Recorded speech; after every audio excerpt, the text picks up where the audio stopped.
j'ai trouvé qu'au long de ces 3 jours, il y avait énormément de respect entre les différents participants. Et donc, c'était aussi quelque chose d'important dans la mesure où voilà, certains sujets sont plus faciles que d'autres, mais on a pu aborder des points qui sont parfois difficiles dans ce sujet des relations culturelles entre l'Afrique et l'Europe, et toujours avec beaucoup de respect. Les thématiques, elles ont été très très nombreuses et très riches. Sur la question des coopérations équitables, sur la question de l'impact, sur la question aussi de comment est-ce qu'on peut adapter les dispositifs aux besoins, être au plus près des besoins pour être sûr d'avoir des projets qui soient efficaces et qui puissent être bénéfiques pour les partenaires locaux aussi bien que pour les partenaires qui peuvent participer depuis la France ou l'Europe. Alors, en assistant à la réunion de ce matin, je pense qu'il y a beaucoup de notions qui doivent être prises en compte. Par exemple, la question de l'accessibilité, la question de l'écologie, la question des femmes dans l'espace public et l'interculturalité et aussi la mutualisation des efforts. Je pense qu'il y a beaucoup de travail à faire dans ce sens. Quand je vois notre collègue de Luanda, et ce qui se fait à Abuja, ce qui se fait à Lomé, ce qui se fait à Dakar, certes, c'est des projets différents, mais ils ont la même ADN. Et je pense que ça mérite d'être encore soulevé, de travailler ensemble, parce que c'est ça aussi qui va nous faire grandir. In terms of the content, it was actually the identity of women and the different factors that they have to face in terms of different challenges that they have to face in order to be able to benefit. The other thing that was interesting was the difference between creativity, culture and commerce. So there seems to be a lot of push from some organizations to make sure that there's a financial sustainability.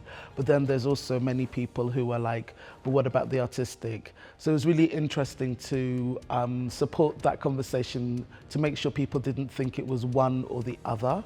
So it was getting them together. That's why that conversation was so important, so that they could understand the complexity of the cultural industries. It's not just about money, it's not just about art, it's about community, it's about commerce, it's about culture, it's about creativity. And also in the environment, it's about conservation. I think the conversation around the decolonial turn has been extremely interesting and inspiring for us to really have a dialogue around. Our participants really commented about this paradigm shift that is happening and how really the enormously diverse continent of Africa is really rising. And by 2050, you will have nearly half of the world population, young population, being African. So this is really a huge creative powerhouse, these 54 countries in the continent. We heard from 4 of the regions of Africa, and there's no doubt they are very different, and even within each region they are very different, and it depends on the policy environment, depends on the level of ability of civil society to be organized.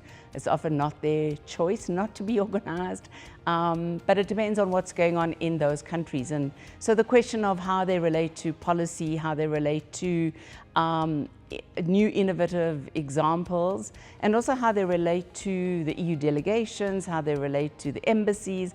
I found that very fascinating. For Ireland anyways, we definitely have a very strong cultural industry, and it is incredibly economically very, very powerful, but it's also completely homegrown and based on, indigenous Irish culture. And so one thing I've been thinking about is the parallels that you can draw between Ireland and a lot of African countries in terms of having a colonial experience. And hearing from so many African perspectives over the last couple of days about how they have approached uncovering and then kind of rediscovering and preserving their own cultural heritage, especially in contexts where a colonial power may have partially or even fully destroyed that heritage. We have a lot of experience of that in Ireland as well.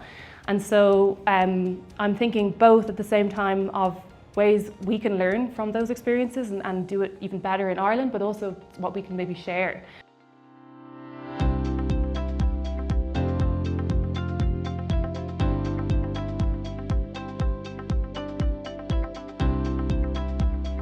Bueno, creo que por la parte que nos toca, europea, el hecho de que cuando nos conformamos localmente en clúster o trabajamos conjuntamente, cada uno venga de un sitio distinto, pues ya enriquece la manera en la que abordamos nuestra realidad local.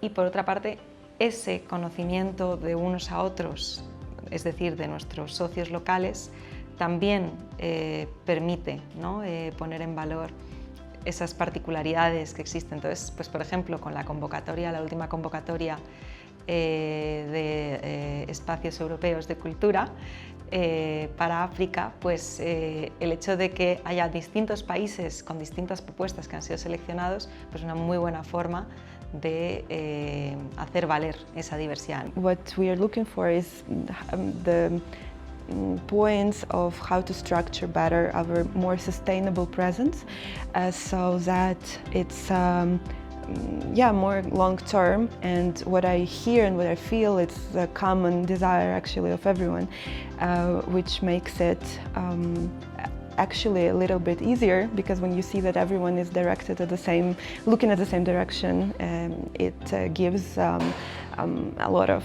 motivation. It is very dynamic cultural scene, very vibrant, and actually the African cultural professionals don't really need the Europeans for their cultural expressions. But what we can offer, and what I think is very welcomed here, is the kind of convening ability that our institutes can offer. Because in this day and age, more than ever, I think we do need cross-cultural dialogue. We need to really put behind, all those mental and physical obstacles that have until now limited really frank kind of eye-to-eye exchange between the European and the African cultural and art professionals, and really try to solve our pressing problems of the future and of today together. This may sound idealistic, but I think if we can't do it, then nobody can, because we actually have a lot of networks. We have access to convene this creativity. Europe should be in Africa with a purpose that is collaborative, obviously, but the most important thing is actually being able to listen. These are things that are obvious, but it's listening to hear and not to be heard. And in terms of Europe being there where it's needed, so it's not so much about we're here, we'll do what we want to do or what we think we should do. It's about listening and being able to be adaptive and be in a position to support the development chain and support the local agenda, but also to challenge the local agenda too, but to actually be part of the conversation and be part of that with all the skills, resources that Europe brings.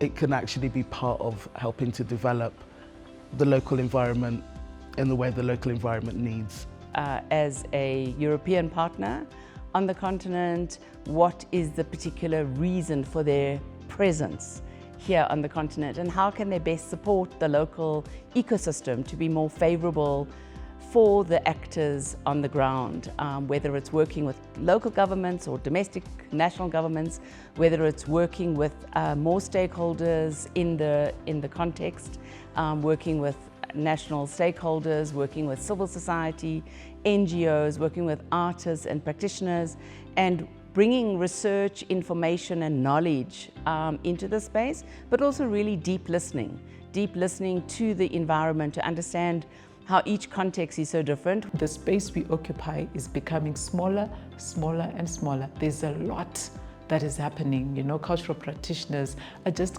getting on with their work.